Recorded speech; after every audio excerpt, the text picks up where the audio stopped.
Assalamualaikum warahmatullahi wabarakatuh. Kami dari kelompok 14 ingin mempresentasikan mata kuliah akuntansi sektor publik yang berjudul Laporan Analisis dan Rekomendasi Akuntansi Sektor Publik pada Kantor Kelurahan di Sidrono.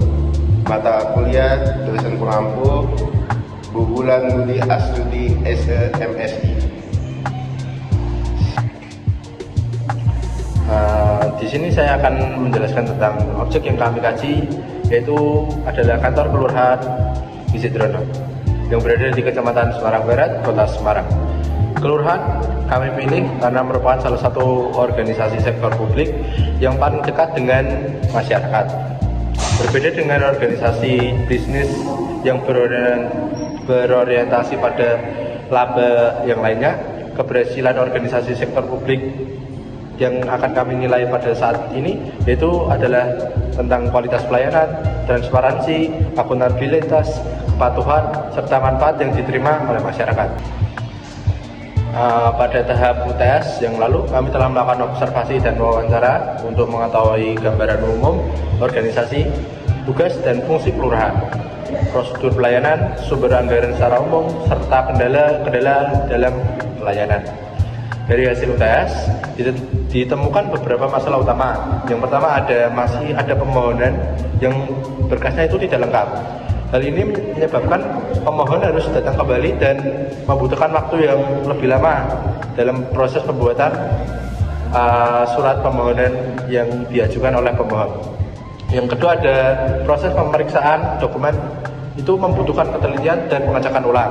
Karena kalau tidak teliti itu kan mesti kan kurang apa gitu ya, jadi membutuhkan waktu yang lebih lama lagi.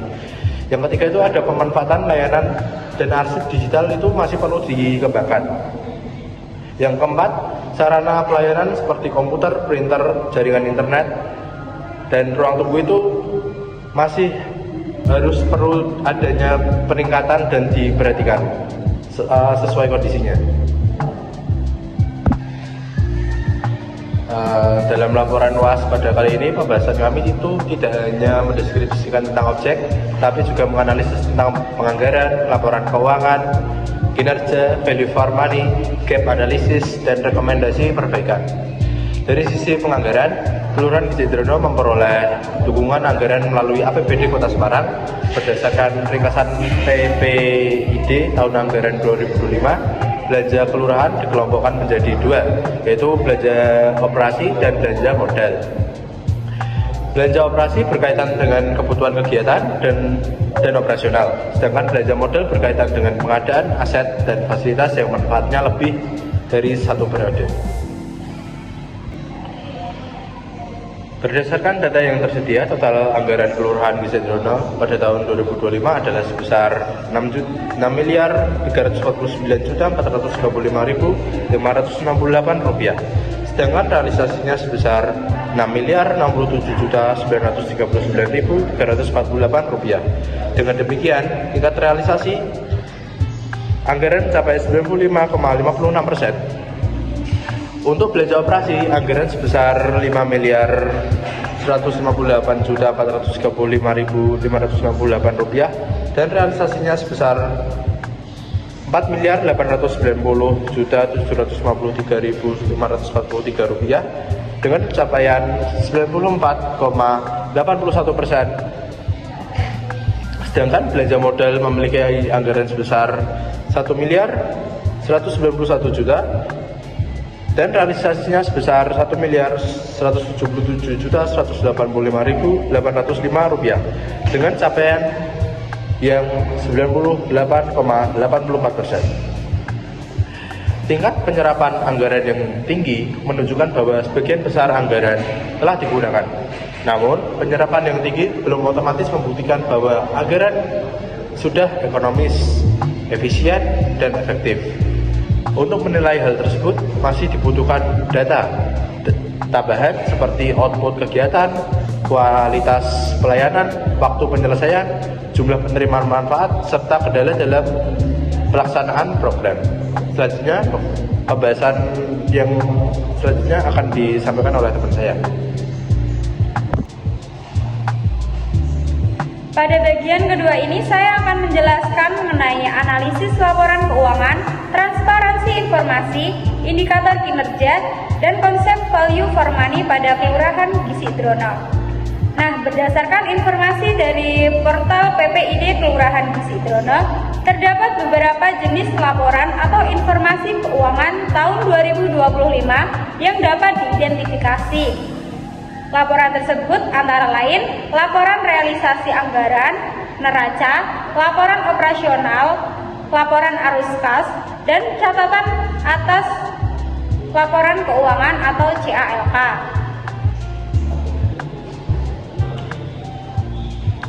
Dalam laporan kami, data kuantitatif yang paling jelas dan dapat dibandingkan adalah data pada laporan realisasi anggaran. LRA digunakan untuk membandingkan antara anggaran dan realisasi belanja.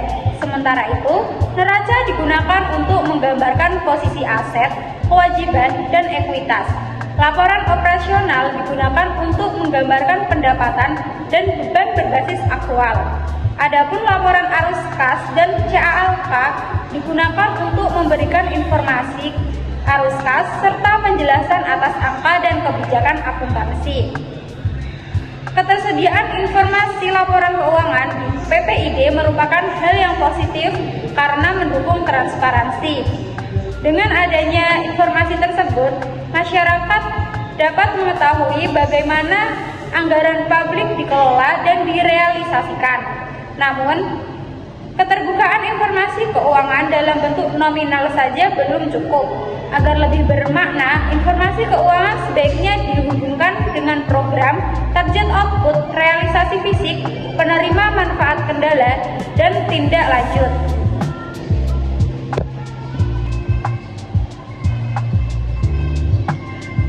Dalam laporan juga disebutkan adanya perbedaan kecil sebesar 1.000 antara angka pada ringkasan PPID dan lampiran APBD perubahan. Perbedaan ini memang kecil, tetapi tetap menunjukkan pentingnya rekonsiliasi data agar pengguna informasi tidak bingung dalam menentukan angka mana yang digunakan. Selanjutnya, kami menganalisis kinerja menggunakan konsep value for money, yaitu penilaian berdasarkan 3 aspek: ekonomi, efisiensi, dan efektivitas. Aspek pertama adalah ekonomi. Ekonomi berkaitan dengan bagaimana organisasi memperoleh input dengan kualitas dan kuantitas yang tepat serta biaya yang wajar. Dalam laporan ini, data publik hanya menunjukkan nilai anggaran dan realisasi, namun belum tersedia informasi rinci seperti harga satuan, metode pengadaan, kualitas barang atau jasa, dan perbedaan pemasok. Oleh karena itu, aspek ekonomi belum dapat disimpulkan secara penuh.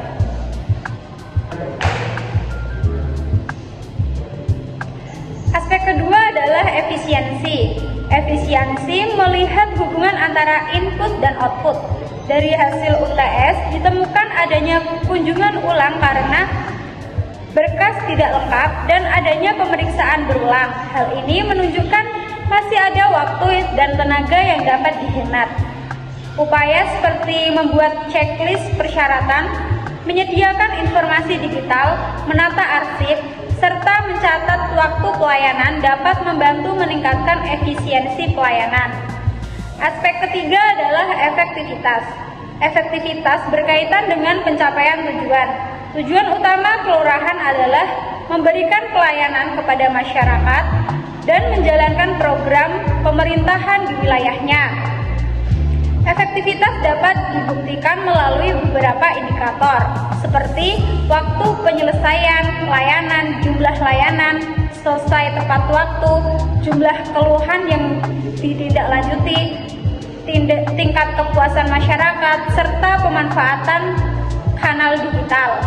Namun, karena data target dan capaian kuantitatif belum tersedia secara lengkap, efektivitas belum dapat disimpulkan hanya dari tingkat realisasi anggaran 95,56%. Dengan demikian, kesimpulan pada bagian value for money adalah sebagai berikut. Dari sisi ekonomi, belum dapat dinilai secara penuh karena data harga dan kualitas input belum tersedia. Kalau dari sisi efisiensi, terdapat peluang perbaikan pada proses pelayanan. Sedangkan dari sisi efektivitas, tujuan pelayanan sudah jelas, tetapi pembuktiannya membutuhkan data target, capaian, dan kepuasan masyarakat yang lebih lengkap. Selanjutnya bagian gap analisis, rekomendasi, dan kesimpulan akan disampaikan oleh rekan kami. Baik, terima kasih. Pada bagian terakhir ini saya akan menyampaikan penjelasan yaitu gap analis, rekomendasi perbaikan, rancangan SOP sederhana, dan kesimpulan. Gap analisis dilakukan dengan membandingkan kondisi ideal berdasarkan konsep akuntansi sektor publik dengan kondisi nyata yang ditemukan melalui laporan UTS dan dokumen publik. Tujuannya adalah untuk mengetahui kesenjangan yang masih terjadi dan menentukan hal prioritas perbaikan. Berharap gap utama yang ditemukan adalah sebagai berikut. Yang pertama, kebutuhan pelayanan seperti digitalisasi, komputer, printer, jaringan internet, ruang tunggu, dan sistem arsip sudah dikenali, tetapi belum sepenuhnya terlihat dalam dokumen rencana yang rinci. Idealnya, setiap kebutuhan diterjemahkan ke dalam program target, biaya, penanggung jawab, dan waktu pelaksanaan.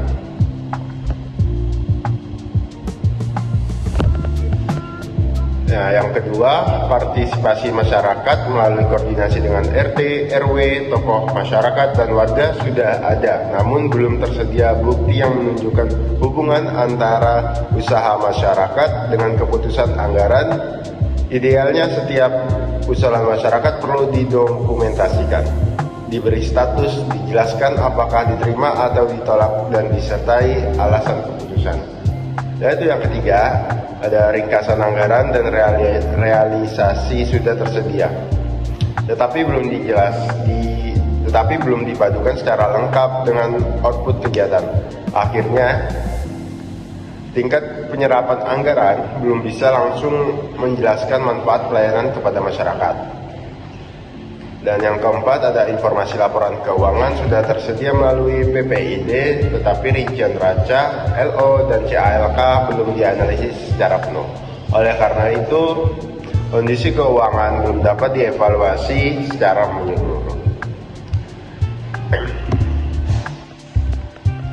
Nah, dan yang terakhir, yang kelima, yaitu masih ada pemohonan yang belum memahami persyaratan layanan sebelum datang ke kelurahan. Hal ini menyebabkan berkas tidak lengkap, kunjungan ulang, dan pekerjaan pemeriksaan jadi berulang-ulang. Nah, berdasarkan gap tersebut, kami menyusun beberapa rekomendasi perbaikan, yaitu rekomendasi pertama adalah membuat checklist persyaratan untuk setiap layanan dan menyebarkan melalui papan informasi serta kanal digital. Tujuannya agar masyarakat mengetahui persyaratan sebelum datang sehingga berkas tidak lengkap dapat dikurangi.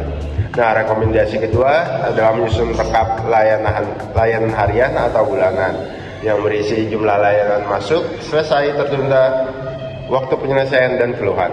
Data ini penting sebagai dasar untuk menilai efisiensi dan efektivitas pelayanan.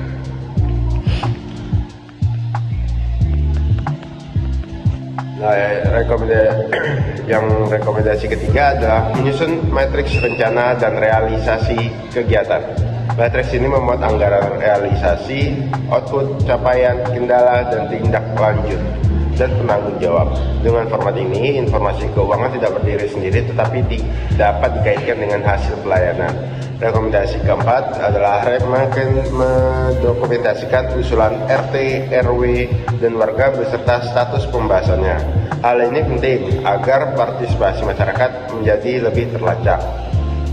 Nah, rekomendasi yang kelima adalah menata arsip digital dengan klasifikasi, nama berkas, hak akses, dan pencadangan data.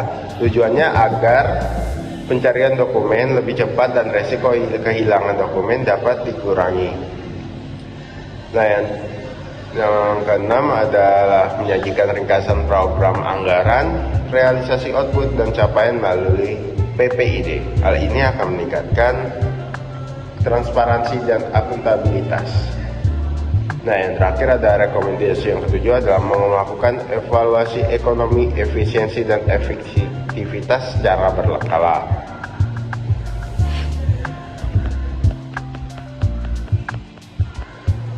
Nah, selain rekomendasi tersebut, kami menyusun rancangan SOP sederhana pelayanan administrasi.